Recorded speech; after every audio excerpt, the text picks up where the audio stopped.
It's Mercury retrograde time again. I don't know if you guys know anything about Mercury retrograde. I know some of its more scholarly attributes. I know a lot about the direct experience of the Mercury retrograde, just like all of you, because we're all exposed to it on a regular basis. Every 3 months, Haji, in and around? So what that means is that things seem as though they're moving backwards. And it's starting right about now. Yeah. This is the lead up to the... And this moving backwards, in a sense, is a rewind. Rewind meaning that you get an opportunity to redo that which you have already experienced. So there's a level of intensity that often comes with this Mercury retrograde to induce that intensity and potential flaring up inside. So if you are able to recognize it, this is the prime opportunity to do something different. Respond in a different way to that intensity which is coming to you. And in that simplicity, we are successfully moving ourselves forward, one small step. So that is just something simple that we can do on a continuous basis. Giving ourselves the opportunity to become a part of this universal experience rather than just subject to this universal experience on a constant. And that simple mind shift in perspective is sometimes all it takes to enjoy a whole new world. So if you're noticing funny little things beginning to emerge today, tonight, tomorrow, you can say, yes, Mercury retrograde, rewind time.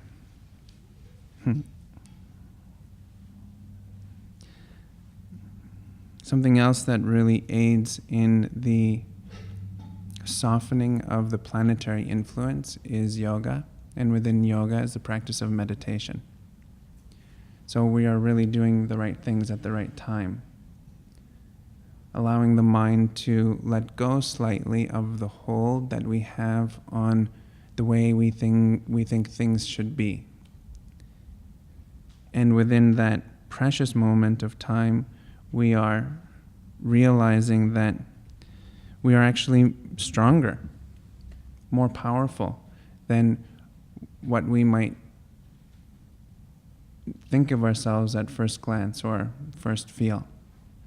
So this is really important in enabling ourselves to become true. And this concept, this word, true, is been around for a very long time. And we often see it from an external perspective, the truth, and then we attempt to align ourselves with the truth. And at other times we see it from the inside place and see the truth and attempt to align ourselves with a truth.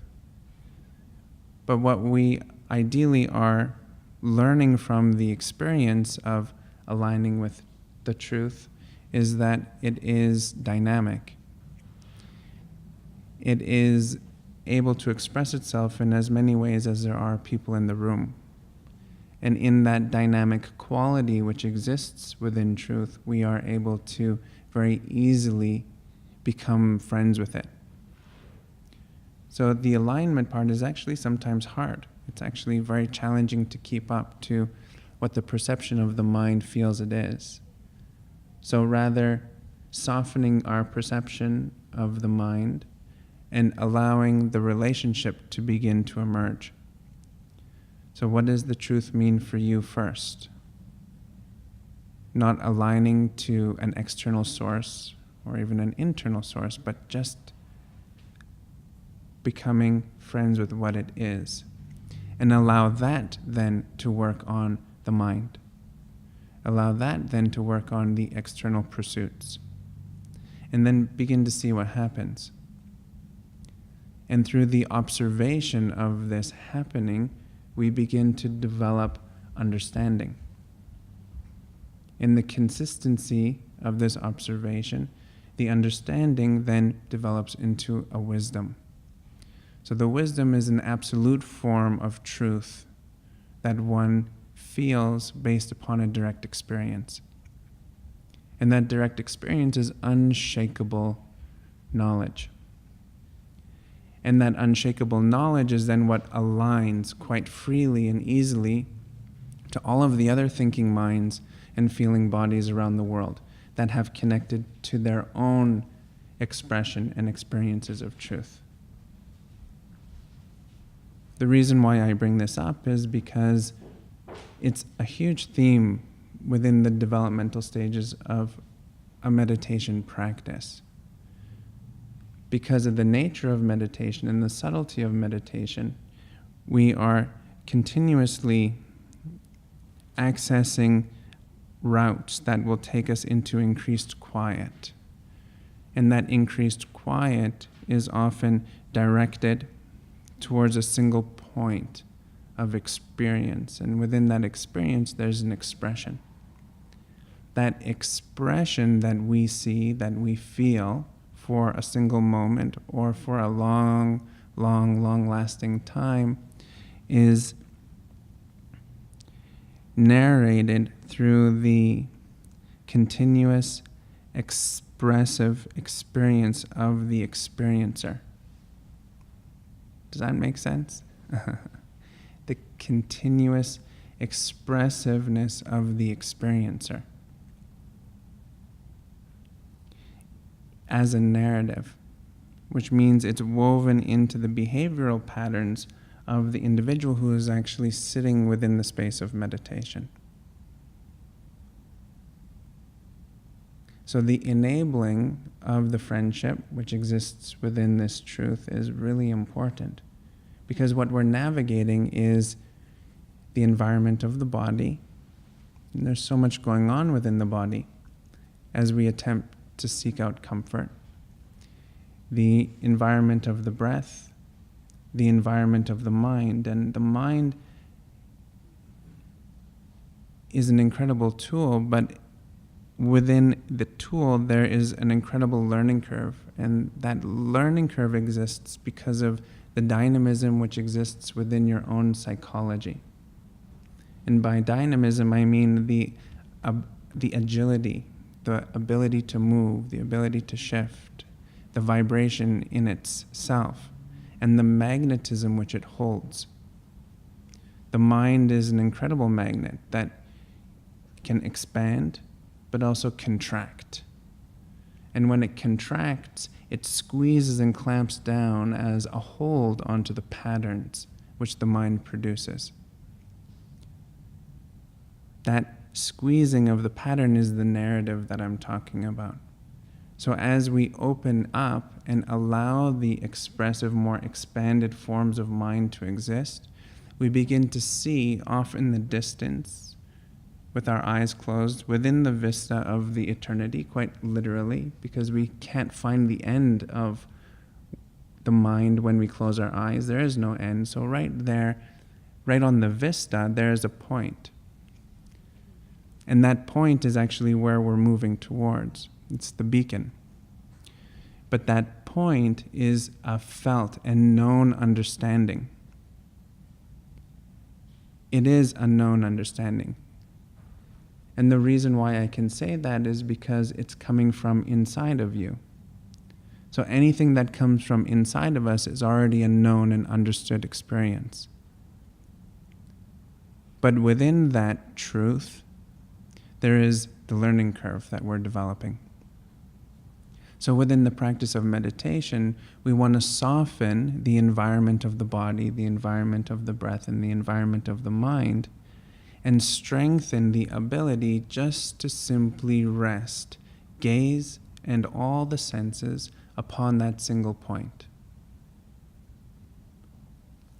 So that then that single point, which is the deepest point, in its truth, in its most relaxed state, is able to influence the smallest aspects of who we are. And this small aspect that I'm speaking of is the cellular body. So the cellular body, each cell, quite literally with its own individual brain choosing to work together, then absorbs that knowledge of understanding and then is able to apply it to the more gross level physical experience of your human journey, which then is the manifestation of all things that you see and feel around you. This is the mystery of how life begins to change with meditation. It's because of this newfound level of instruction for the smallest aspects of who we are. And those smallest aspects make up the most of who we are. So these trillions of cells make up actually all of who we are. And because they work together, it's very easy for them to then influence us positively. And with that positive influence, we can then begin to shift. But what is a strong deterrent from just simply listening is the psychology. So that psychology we've been working on for the past few months quite diligently, quite focused and pointed within our weekly meditations. And we're successfully unraveling one layer at a time and creating comfort and getting to the heart of some of the things that truly matter to you. And what matters most is probably the most important aspects of who you are. So they should be put up to the top of the totem pole of things to engage with and do. And you can ask yourself the simple question of whether or not that happens. And the beauty is that nothing needs to shift or change in your external reality. The duties of householder, work life, all of those good things can stay exactly the same. But what shifts is this perception of what is your reality and how you fit within it. So if we focus on that point, that deepest point, way off into the vista, we are then giving ourselves enough room to let go of that which we're holding on to. The letting go happens on a continuous basis. Every time we exhale, you just simply do that. The muscular system releases so that then the air leaves the body. Of course, some other muscles will contract, but there is always that release. So there's a play between the two, engagement and release, engagement and release. And the two work together. Just like the nervous system, the parasympathetic and the sympathetic. That which is driving you and that which is making you become calm and relaxed and stay in one spot. So we want to recognize the forces that exist within you. Just like we want to recognize the force which exists outside of you. And enable yourself to determine where you fit within it all. Because you do fit within it all. You have a meaning, you have a purpose. And what determines whether or not you even believe me is the psychology. How you view yourself. That self-worth.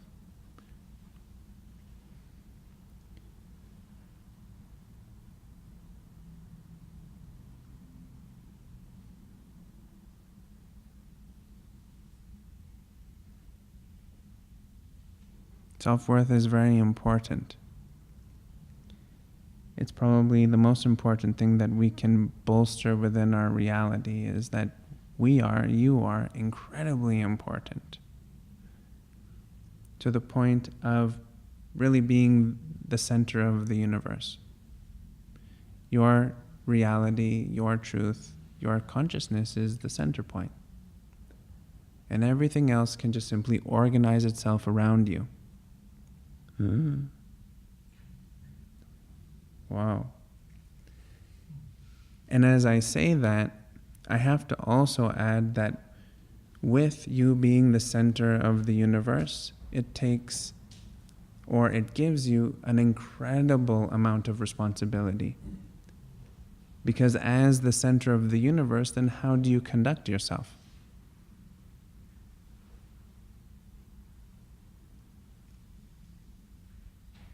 How do you relate to the other parts that make up who you are? And when I say other parts, I mean those conscious pieces, the ones that you have conversation with. Because you are the conscious one here. You are continuously the conscious one. You are continuously the one who is making the decisions, which is incredibly profound. So in this knowing, and it's a developmental process, but in this knowing, we then take the stance and begin to mold and shape the space, the environment, in order to match, in order to meet that which you see within your mind's eye as being the truth.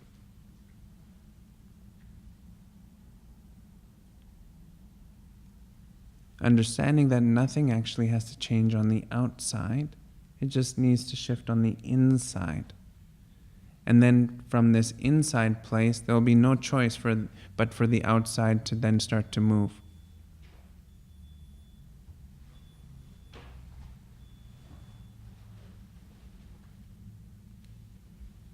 Does this make sense?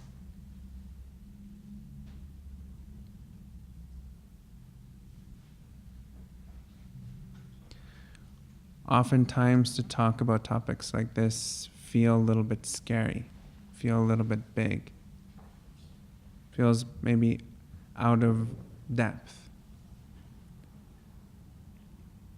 Sometimes the mind will frame it as being fluff, or yeah, important, but not really for me.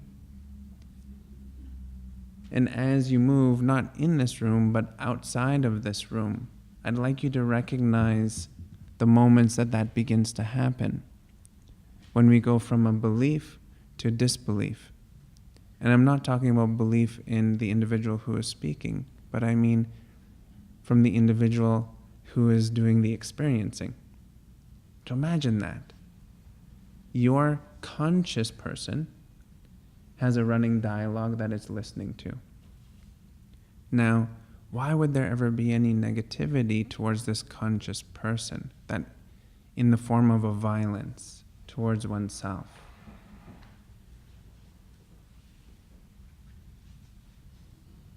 Now, when I say violence, I mean all kinds of language that one uses within the psychology that molds and shapes a truth for an individual.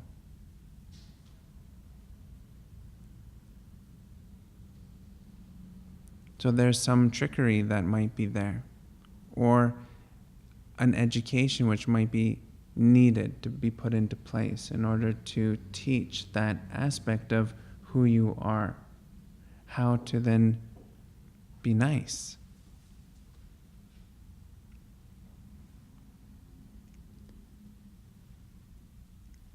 And the reason why I bring this up is because there's only one of you. There's only one of you on the planet. All these millions and billions of people, and there's only one you. And you are singular. So therefore, you must make great efforts towards treating your inner reality to the utmost of gentle, to the utmost of sweet, to the utmost of kind,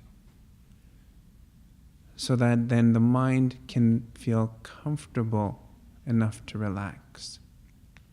So when I talk about mind and psychology, I'm talking about two different things. I frame them slightly differently. When I talk about thought and emotion, same thing, they are two different things. So in relation to mind, mind is the magnetism, mind is the genius, mind is the agility beyond words, that is looking for a home, looking for a place to rest. And this landscape which the mind produces is so incredibly diligent that what you choose as the decision maker, it will produce. So now imagine that. You decide, the mind produces. You decide, the mind produces. You decide, the mind produces. So now if you, on the external reality, were in service to that level, I wonder what would happen to you.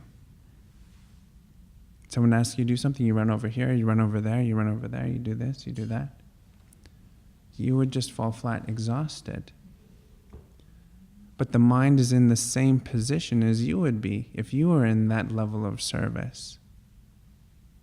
And this is not a negative, this is actually a positive, a reinforcement for you. To begin to recognize that the psychology, which is using thought, which is using emotion and feeling to communicate, may need some attention, some assistance. And the how is simply found within you, the one who is deciding. And it is challenging, and I understand that, because we grip, we want to hold onto whatever it is that creates security and stability within the mind. Because that's our nature. We want security and we want stability. And what's really incredible is that it doesn't matter if it's a positive or if it's a negative towards you, if it has a feeling, even if it's not good for us, of security, we will hold on to it and stay there. Even when the conscious person is saying, no, that's not quite right. But then we go into it anyways, and we have a very specific process to put ourselves to sleep, so then we can just go along. So what we're doing with the yoga is we're continuously waking up, continuously waking up, continuously waking up. And in that, more ready and able to make the choices that will have us let go of that psychology. And now when it happens, the letting go, it still exists because of the organization of one's brain, the neurons, how they fire, and all of these good things. So you must give truth a chance. Give love a chance, as they would say in the 70s. Or maybe it was the 60s. We must create consistency. We must create consistency around the messaging. Just like we would be dealing with someone that we love. We want to create consistency around the messaging, so that then the mind can feel free enough to then start to relax. And in its relaxation, that which has been holding, even if it's incredibly old, can then begin to move on and dissolve. So it's not about forgetting something. It's about allowing it to go to its original resting place again. A usable energy. So something will not come back into the mind's eye when one is sitting in meditation because it's been resolved. And I'm talking about just little things also. So not just the big pieces, but the little pieces. Look at that shiny thing over there. Feel the little twitch in your body. All these tiny little distractions which take us away from this focal point, way off into the vista of the eternal.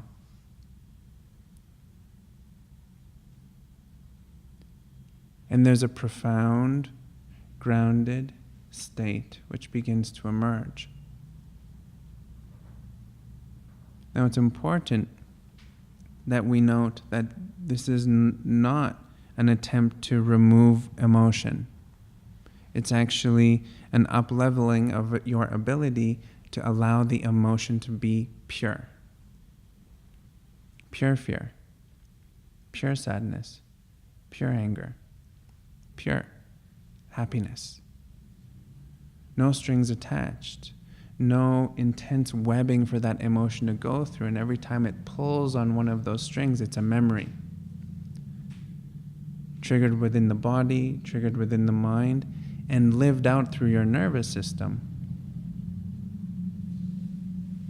So the profound ease that is beginning to emerge, the profound ease that emerges through your practice of meditation.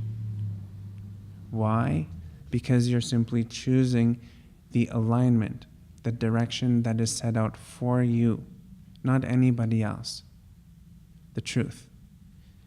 Void of influence. That's why we want to close the eyes and sit quietly to ourselves. Void of influence. We do not need someone to tell us how to do this. We need to trust and entrust in ourselves to simply show us the way. It's the catching and then the releasing. It's the contraction that occurs, the squeeze, and then the expansion. So it just naturally happens. We're going to squeeze and hold, and then we're going to release. We're going to squeeze and hold, and then we're going to release. And then as we squeeze, what are we squeezing onto? What are we holding? Recognize it, and then watch the release on every single exhalation. And then soon enough, we squeeze and there's nothing actually there any longer. Not because of some magic, but simply because you've gone through all of the content within your mind. And this happens within a single sit. You can get to a place where there's just no more any content, no more content there. Nothing of absolute importance. And I mean importance in a very genuine way, because I am friends with my mind. And what my mind shows me is actually for an absolute reason. There is no other reason why I would be shown an image or even felt an emotion other than for a very, very good reason. So I allow that to happen. I want to open my mind and just let it come through. And take on the responsibility of my inner reality to the point where I am dissolving and resolving all of that, which may have something to do on the external. Or it may not. But in this profound simplicity, one attaches oneself to the tapestry of ancient wisdom. This ancient tapestry has been consistent from the beginning and will continue in consistency until the end of time. And the reason for that is because of its strict entry policy, which I just went over. It must come from you, through you, without any holding. And you have one whole life to do that. There's no rush. If you just simply relax, right now you've done it. If you retain your peace, you've done it. If you allow yourself to have a flurry of anger, you've done it. If you can let all of that go. You can have trauma coming back to you. Strong traumas. Scary traumas come back to you. And then you just simply recognize and release it. Using the body as what it's good for. The body is incredibly good at discharging that trauma. Let it move through the body. Let it move out of you. Within your single seat. Does this make sense? We're getting right to the center of it. And it's incredibly easy. We must recognize that actually nothing inside of us is against us. It's all for us. And if anything is against us on the inside, it just needs a little bit of help. The special kind of help that only you can give. Even if you sat with someone and said, "Can you please help me?" The only real thing that that individual can do is give good, solid messaging as advice, to you that then you will act upon. That's special. I think that that's very profound, that we have this mechanism inside.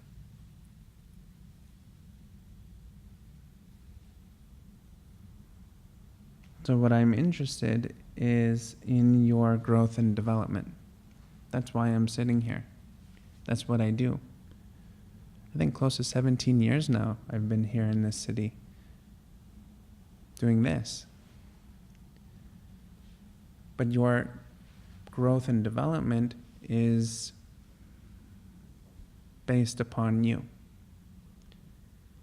So even one inch deeper into your expressive experience of this nature that is cultivating inside is perfect. You see what I mean? There's so many deterrents that tend to pop up in the experience of meditation, that hurdles almost that we have to go through.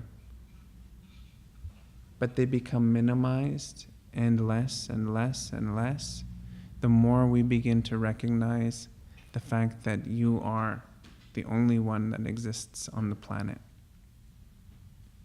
You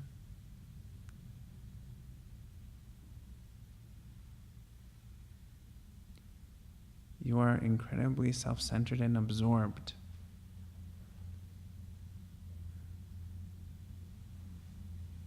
And I don't believe that anyone could argue with me. And when you hear those words, immediately we go into the patterning. Immediately we go into the language of maybe your mom or your dad or society that says you shouldn't be like that. But you are like that. Everything and anything which happens to you, it goes into a loop back into the experiencer and then out again into the environment. And it's always how I relate to my environment. Even if I say, I wonder how George is doing, it's I wonder how George is doing. It's impossible to say just George without me being involved in it. And to me, that's incredibly profound. I cannot get away from myself. I cannot get away from my self-absorption. I cannot get away from the centeredness of myself. So therefore, I recognize the beauty of its function, and I work towards applying greater and greater levels of its ability. So within my self-absorbed state, I can then recognize the tendency of the human experience, the human challenge, because I feel it in myself.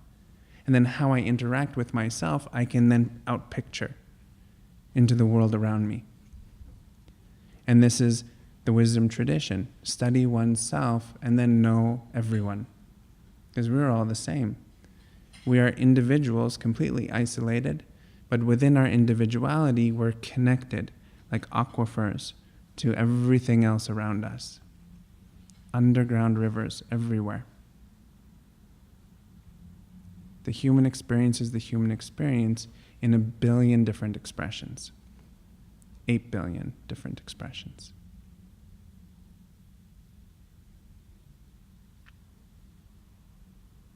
So we are no different than the people sitting beside us, or the person in front of you, or the people in this neighborhood, or in this city. It's different levels of acceptance of who one is. That's it. Different levels of understanding that we are absolutely absorbed within ourselves. So if one can be so incredibly selfish that they can become selfless, that's really what I'm interested in. That negative word, don't be selfish. What else are you going to do? So to absorb into oneself so deeply that then you just have room to give away. There's no true earnest giving away, if you were to ask me, until you are completely ready. That means all of those little pieces that tend to bother you within your meditation must be cared for and resolved. If there's something that pops up within your meditation, it's not yet resolved yet. Because the simplicity of the instruction which exists within meditation as the experience is nothing. So whenever there is something, then that's something that must be dissolved and resolved. And it's not a positive or a negative, it just is that. So then self-absorption must increase in its ability, in its strength, to the point where all of that inside environment is steady. And then the new chapters of experience within meditation begin to emerge. The deeper states, the higher frequencies. Any questions?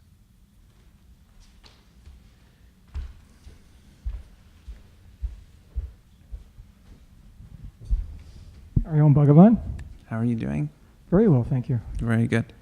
In the center of the center of the center of the center. Mm-hmm. There is the center. There is that point Mm-hmm. that we are going to. Mm-hmm. And we attune to that. My question is, are there not, to use a better word, I'm not sure what one, are there not sort of internal demons that we wrestle with that mislead us and delude us from the truth? And if they do exist, are there techniques we can use to ease those influences so that we can stay focused on that concentrated point and not be deluded? Yes, there is. And you're right that each individual does have a demon, if you want to see it that way, or a challenge that exists inside of them. And probably the easiest technique is to recognize and then allow it to let go its grip. You must let go of the grip, because the only way that one will ever be distracted is if we decide we're going to follow it. And that's it. You just simply say, okay, I'm going to follow it, and then you do. But if you say no, then there's that little bit of resistance, Mm-hmm. that heat, that friction, Mm-hmm. that challenges you in your stance. Mm-hmm. But then, because you are the one who knows, you know exactly what to do. So then you just simply don't go there, and you just work with the little bit of heat that comes up from just saying no. But this is, the strength of a relationship. So if someone is dominating over you, it's hard to say no to that person. Mm-hmm. But this is that pattern within your mind. It's Mm-hmm. hard to say no to it. Mm-hmm. It's hard to say no to the trauma. It's hard to say no to these persistent thoughts. Right. So I guess you're alluding to a talk you gave about a month ago about trust Mm-hmm. and surrender. So this is where we apply that concept of surrendering to. So I'm George, the personality and the body, and I have this mind, and I'm sitting in this place, and I'm personally searching for happiness. And I think all human beings just want happiness and joy and celebration and embracement and love and those really wonderful feelings, I'm hoping, but that's how I look at things. And so in that search, I come to yoga. Mm-hmm. Because yoga seems like the yoking up, the bringing together of mind, body, spirit. Yes. So I'm here, in yoga, here I am. Mm-hmm. And I listen to you on these wonderful Wednesdays. By the way, the first day of the week is Wednesday. Yes, that's know right. First day of the week. That's correct. Mm-hmm. And so I come and I listen to these, and they roll me over, and they're profound, and they're just mind-blowing to such a degree. But at Mm-hmm. the same time, there's the personality of George. Mm-hmm. And he's the Del Thomas, he's the guy. Whoa, what's that about? Let's question that. Mm-hmm. Are you sure, George? Yes. Are you sure? Uh-huh. And then that influence doesn't have a lot of hold on one, but it does deter the growth if you don't surrender and trust into the point of that distance that you speak of. Yes. The center of the center of the center. Mm-hmm. Correct? Yes, correct. The technique to overcome that, is there a yogic technique that has been developed by the ancient wisdom traditions to say, hey, mind, we're going to stop fooling yourself here. Yes. And let the personality step aside and let the pure experiencer have the experience. Yes. Meditation. You said that last week. I know. And the reason for that... I love it. And the reason for that is because in the active state, anything which the mind produces can be resolved through meditation. The reason why is because meditation is asking for nothing. So therefore, if there is something, that something is not able to survive or withstand the endurance of nothing. Because that is what everything is consisted of. The space between you and I is nothing except for the fact that there is so much happening. But within the happening, within that space is again more nothing. So that nothing prevails every time because of the endurance which it has. Okay. That quality of space, the endurance. The endurance. So then the personality can just simply relax. But how can it relax? Because it's so used to holding and working. It must follow the body. It must follow the breath. Right. And those two teaches personality how to just simply let go. And that's it. This makes me very sad. And excited. Well, very sad though, because for over 2 years I've been asking you questions on Wednesdays. And I'm always usually the first guy up here. Yes, most definitely. I don't know if anybody ever noticed, but I truly am. And you've said the same answer to me every Wednesday for 2 years. Yeah. Meditation. Meditation. It is it. So influences thank you so much. Everything. You're very welcome, George. And this ends our conversation then. Yes. On to the next one, I'm sure. Okay. Thank you. Thank you. Austin, did you have a question?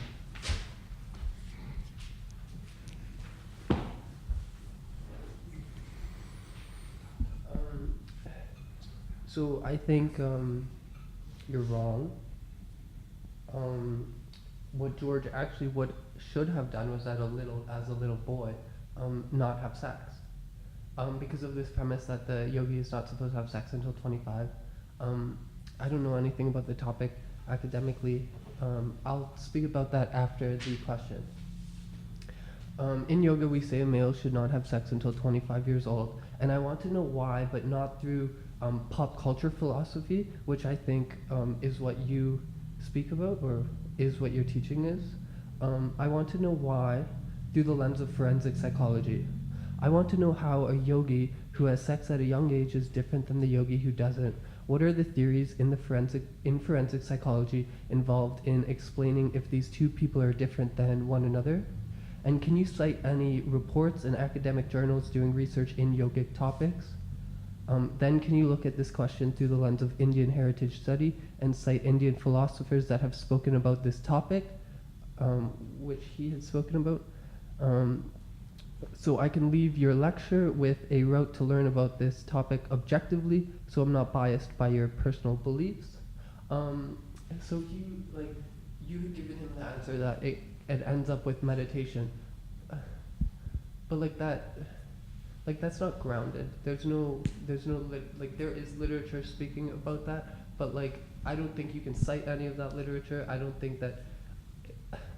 I think the people who are coming to these conversations are actually not legitimate enough, and are very much a part of a community that is conscious, and you're not allowing a discourse at a more official level, and it's actually hurting you, and it's hurting the community, and to a degree it's hurting the industry because we're lost in flood. Okay. Well, this is a very good question. I'll start from the beginning because we should go back to the "you're wrong" part, because I want to get clarity as to what you mean by that, because that's important. But the first part is the no having sex before 25. And that's an important question to ask. And the truth of the answer is that it depends on the sect that you're working with, determining on whether or not you're even going to ever have sex. And it also is determined on the culture that the yoga is in, because yoga establishes itself within the culture. And you notice as you do research that if you look at it from a Hindu perspective, the rules are actually different than if you look at it from a Tibetan perspective, than if you look at it from a Western perspective. And so most likely the no sex before 25 is coming from a very specific sect or an author that might have an opinion. And it's really important to make sure that an individual does stay out of the pop culture aspects of the yoga if that's what they're afraid of. And the only way to do that is to take your practice inwards. And that's why I personally instruct on meditation as being the most effective way. And that is not supported just by me alone and my personal findings, but is supported by thousands of years of developmental research. And that research is based upon direct experience, which in truth is the profound aspects of the practice of yoga in general, because what you're saying is completely legitimate, and you won't actually know until you have a direct experience of it. And the only way to have the direct experience of it is to take on the meditation practice. You will never actually know if I'm telling you the truth until you experience it yourself. So it becomes a loop, and it's a trust loop. So inevitably, you have to trust two things. One, you must trust the speaker, the individual who's speaking, and two, you must trust yourself to find that aspect within the practice that is leading you to the no longer having shadows of doubt. And I don't want to remove your doubt. I think that doubt is actually really important, because that's what drives the science aspect of the practice within the yoga. It's a self-science. It's not an external science. So the forensic side of the psychology and the papers that potentially are written about it, I actually don't really know, because that's not how I interact with the practice of yoga. I interact with the practice of yoga through the lens of direct experience. Okay, that's pretty interesting. There's quite a few things that I do want to say, but I'm not educated in the topic enough. Do you mind if we have an event here that I would fund, where it would be a conversation between you and a professor at the University of Alberta that is actually like a PhD, very educated in the topic, so that you can have an official discourse, because although I am not educated in the topic, I don't think you're being responsible by speaking in this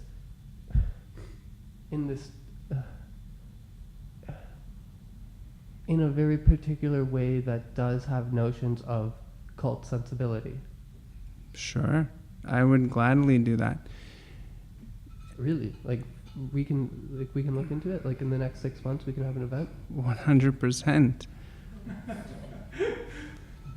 Bring 3. Okay, cool. Yeah, thank you so much. You're welcome.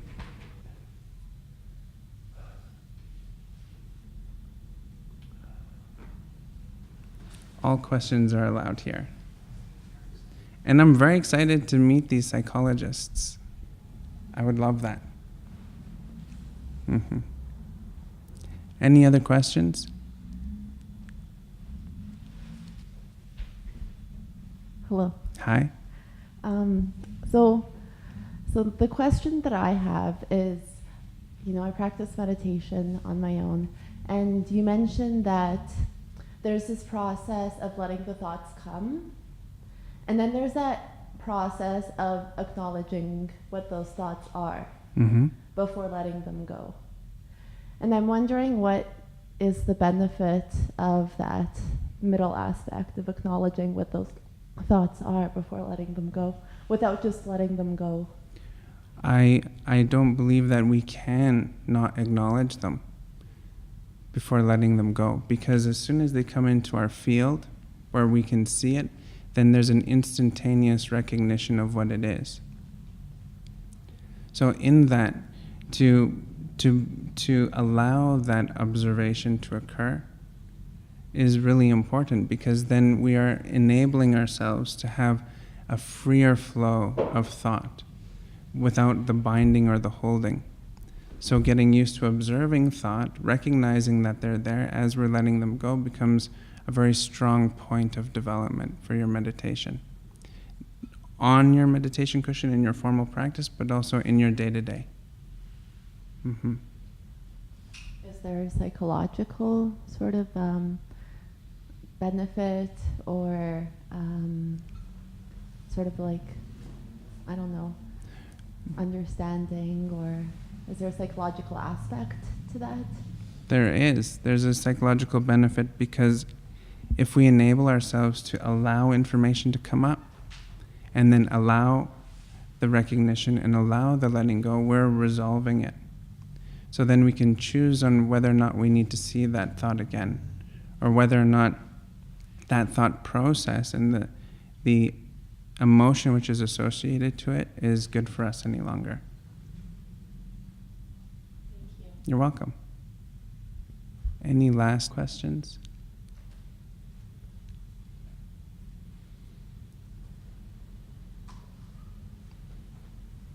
Okay, let's sit.